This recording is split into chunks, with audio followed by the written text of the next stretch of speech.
Hi everyone, welcome to a poker vlog with a bit of a difference. Poker with kids. Fuck it, let's go. Don't tease me. Let's play some fucking cards. Welcome to vlog number 20, working with poker chips 101. Hey everybody, welcome to a special edition of Poker with Kids. This time we're having a look at a bit of an educational approach, looking at things to do with poker chips. Not going to be looking at reviewing poker chips, that type of thing. I'll leave that to other people. If you are actually looking for poker chip reviews, this guy goes by the name Hobbyphilic. John Hobby does a really good job of reviewing poker chips, and he's got a really good channel. But what I want to talk about is all sorts of other things to do with poker chips, how to handle them, how to cut them, all that sort of stuff. Working with poker chips, betting with poker chips, that type of thing, and how it works.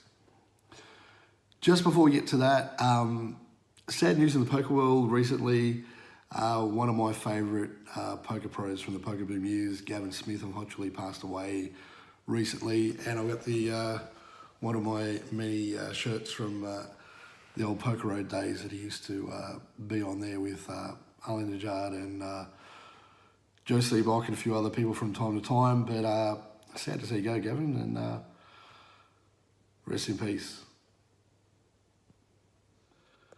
Okay, so we've got the poker table set up. We'll get to that in a minute.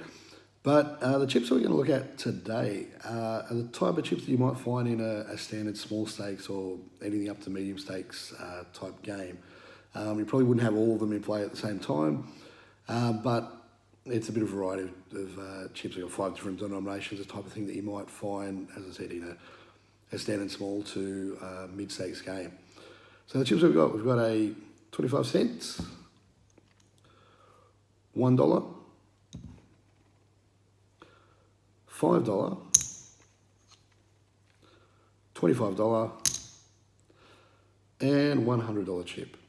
The colours that we've got here are pretty standard across the board for most of the chip and that type of thing. Hundreds are normally a black kind of is a standard colour, and the base colour here is black. Again, greens for the 25 is pretty standard across the board. Reds for 5 is also pretty standard, and there are a few variations on it, but most $1 chips you'll find are white. So they're the sort of standard chips. They're the chips we're going to be looking at today. In a minute, we'll run through some different things about how to handle them, how to work with them, that type of thing. Okay, so here we are with some of our poker chips we're looking at before. We've got the 25 cent, the dollars, the $5, 25s, and hundreds. And you can see they've got some of these up in racks. One thing that you notice with poker chips, the general standard stacking of poker chips is in stacks of 20 chips. Let's put them somewhere where 20 chips is the standard, what we call stack size. And with our standard poker chip racks, we've got five stacks in each rack. That means that each rack holds 100 chips. Also makes it pretty easy for counting. In this case, we've got 25 cent chips. So 100 of those are going to be worth $25. $1 chips, 100 of those worth $100. And our $5 chips, 100 of those worth $500. Here we've got a stack of each denomination chip that we're going to be looking at today. And not only is it pretty easy in terms of working with 20s as a number, do that for a number of reasons. Obviously, the main thing is that it's around about the size that you can hold in a hand. 20 is the standard sort of stack size that you're expected to hold as a dealer, or if you're working in casino industry, any kind of gaming industry. The way to think about cutting and breaking down poker chips is to think about how you progress from one denomination of chip up to the next higher denomination. So let's start with our 25 cent chips. This is our first denomination that we've got. Our next denomination that we've got is $1. So to get from 25 cent to $1, you need 4 25 cent chips to make up $1. So when you're cutting down your poker chips, 25 cent chips get cut down in 4s. So that way we have $1, $2, $3, $4, $5. And when we have our stack, nice and simple, we've got our stack, and we know that each stack is going to be worth $5. For our $1 chips, our next denomination up from $1 is $5. So that means we're going to be cutting those chips in fives rather than cutting them in fours like we did for our 25-cent chips. So in this case, cut them in fives. So we got 5, 5, 5, 5, 5 chips. When we round them up and put them all together, we've got 20 chips in our stack, so that's our 20 chips for our dollars. We're going up to $5 chips. Our next chip above that is 25. Again, to get from $5 to 25, you need to cut them in fives as well. So they'll also be cut in stacks of 5. And again, 20 times 5, nice and simple. So each one of those stacks is worth $100. Go to the $25 chips now. The next highest value from the 25 is 100. Very similar to our 25-cent and $1 difference that we had before. So just like our 25-cent chips, $25 chips are also going to be cut in fours. If we can cut them properly. So cut them in fours. Each one of those stacks is going to represent $100. 100, 200, 300, 400, $500. So that's our $500 stack. And although we don't have the next highest denomination chip, the standard denomination that we'll have beyond $100 is a $500 chip. So again, in that case, you're cutting them down in five. So each one of those mini stacks is $500. And again, put it all together, and our stack of 20 is $2,000. Let's say we've been to the cashier. Interestingly, in casino terms, the cashier is actually called the cage. Let's say we've got ourselves a whole bunch of chips for our poker game. One thing you'll notice a lot of the staff in the cashier or the cage will do is when they have a rack of chips, is what they'll do is they'll prove it. So what they'll do is they'll take one chip out of the rack, run it across the top, slide it in to know that they're all the same. So that way they know that if there's 20 in this stack, there's going to be 20 in the others because they've run it across the top and they all line up. Yeah? So that way they know that there's 100 chips in each of those racks. Let's say we've got all these chips. How do we put these chips on the poker table as they should be set up?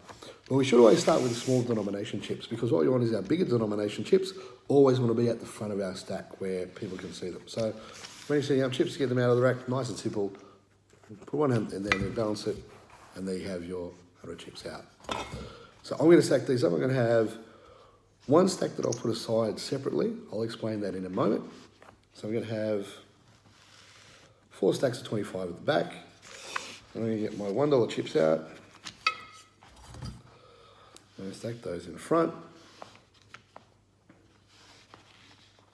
Again, I'm going to put one stack to the side, which I'll explain in a minute. I might just set that one here.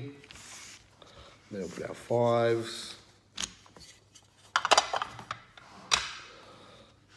So stack those around here. Might put a few over here on the side like that. And again, my one stack to the side. And then my bigger denomination chips, my 100s and my 25s, I'll put those at the front. I might even do something like this. Yeah? So that way, if I'm sitting opposite at the table, you can notice I'll have these small stacks. I might either put them maybe just on the side, or again, like I've done with the 25s, I might just stack them on top. So if you're looking at our stack from the other side of the table, you can say, oh, I've got 20 or pretty close to 20 $100 chips, $2,000. I've got some 25s as well. Let's say around, in this case it is actually 20, but around 500 in that. Then you just count up the stacks around. So 1, 2, 3, 4, plus this one here. So you got $400 there. So looking at roughly $3,000 just in that sort of stack of chips. We've got some 1s and 25-cent chips behind. Yeah? The reason why I've got these shorter stacks here is they're what we call working stacks. So for example, let's say you have made a few bets. First one, okay, I'll bet $20. Let him win the hand, lose the hand. Next hand, you want to make a bet? I'll make $15 as my bet. So whatever chips I've got left, if I'm going to take the chips from anywhere, I'm going to take them from this stack that isn't a complete stack. So next time I want to bet, let's say I want to make a bet of $45. Again, that's my $45. And I'm going to put out my bet there. rather than sit there and going, oh, okay, I'll get out my another stack of hundreds, I'll get out my $45, and now I've got two stacks that aren't 20s, much more difficult, not only for yourself, but also other people in the dealer account. Whereas if we had this stacked up as a 20, then you know, okay, I've got 400 plus a little bit left behind, rather than I've got 300 plus two half stacks, and maybe makes it much more easy to count, that type of thing.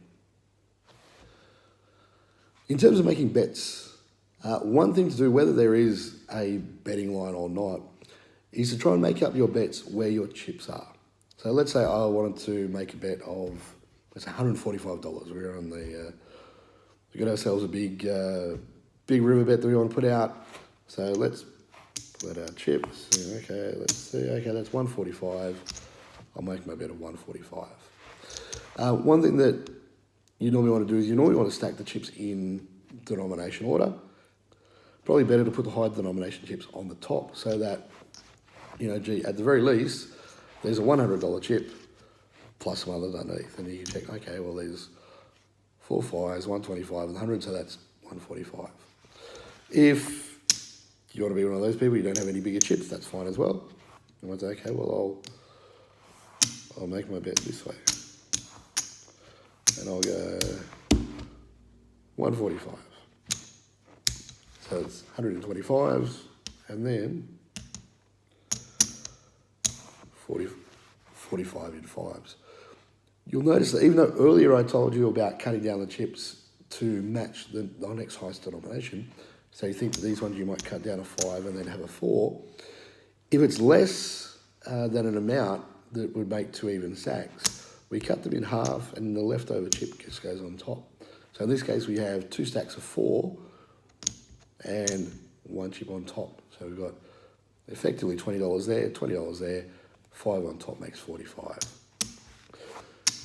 Of course, you might not have $25 chips. So you go, okay, I'll bet 145. So there's your stack of 100. Cut out your 45. You might just decide I'm going to bet that much. 145. You can, of course, just verbally declare an amount. Okay, 145. Throw in $200 chips. The bet's still 145 because you verbally declared what your bet is. So regardless of what chips you actually put out, the amount that you've said verbal is a binding bet. So what you've said stands. So you might say 145 and put out this because you said 145 before you put out the chips. In this case, I put out 600 in chips, but I've said 145, so the bet is 145. And again, just to reiterate what I said before about stacking the chips and making sure the big denomination chips are at the front. Yes, poker is a game of deception in some cases, but for things like chips, it's really important to make sure that you're being clear and honest, transparent, that type of thing, in terms of what you show your opponents. So you're not going to sit there with your cards and say, oh, look, I've got 3 of a kind, and then you roll over ace high. So you need to be honest in that respect with your chips. So make sure your big denomination chips are at the front. In this case, the 100s and the 25s with the 5s just behind them. Rather than having it the other way around where you have a bunch of 25-cent chips sitting at the front.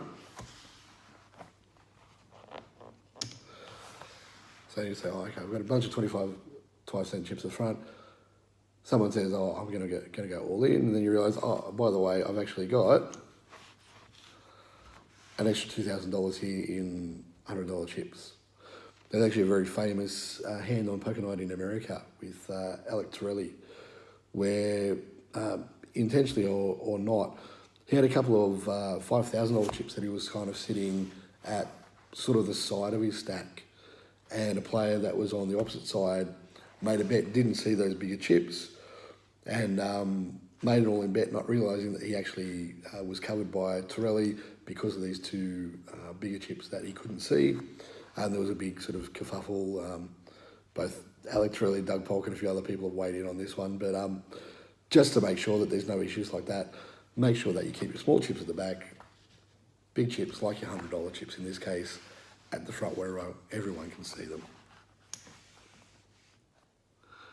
that's going to wrap up this special educational vlog about handling poker chips, counting poker chips, that sort of thing. And hopefully we answered a few of your questions that you might have about how to work with poker chips, how to deal with chips at the table.